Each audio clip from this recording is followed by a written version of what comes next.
Gram सभा दिलदारनगर गांव के क्षेत्र पंचायत बीडीसी वार्ड नंबर 6, 7, 8 से इसरार रायनी उर्फ सोनू भैया का चुनाव चिन्ह अनार है।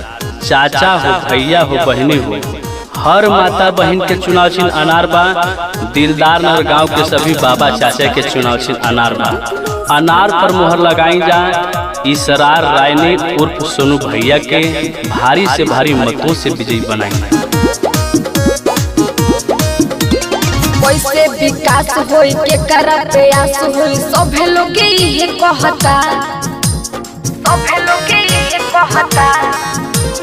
कैसे विकास होई के करा प्रयास होई सभे लोग ये कहता। टूटल बनाली हो गौवा के गली हो दिक्कत भइल रहता। की बात चहेता निमन नेता लावे के बाहो। विजयी के माला पहिनावे के बहो। सोनू भैया के बीडीसी बनावे के बहो। अनार पे मोहर लगावे के बहो। सोनू भैया के अब की जीतावे के बहो।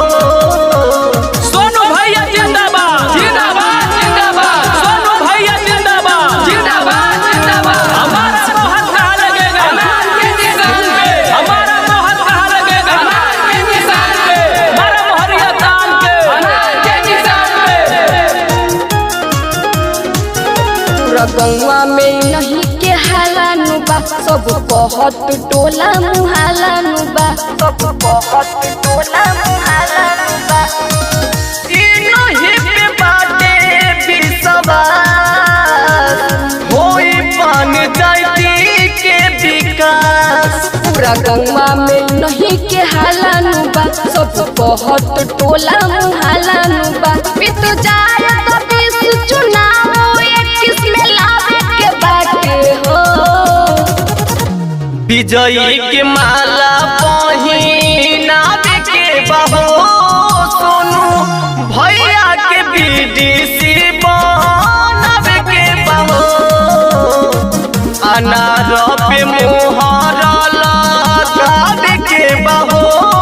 सोनू भैया के अब की जीतावे के बहो। सोनू भैया जिंदाबाद, जिंदाबाद, जिंदाबाद। सोनू भैया जिंदाबाद, जिंदाबाद, जिंदाबाद। हमारा मोहर कहाँ लगेगा? अनार के निशान पे। हमारा मोहर कहाँ लगेगा? अनार के निशान पे। हमारा मोहरिया तान के। अनार के निशान पे। सब चाचा चाची के ये राय बाटे हो। पूरा गौवा करत ई सलाह बाटे हो। पूरा गौवा करत ई सलाह बाटे हो।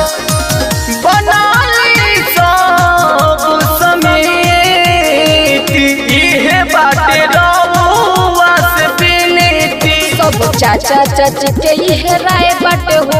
पूरा गौवा करत ई सलाह बाटे हो। घूमे घूमे वार्ड नंबर में बतावे के बाहो। विजयी के माला पहिनावे के बहो। सोनू भैया के बीडीसी बनावे के बहो। अनार पे मोहर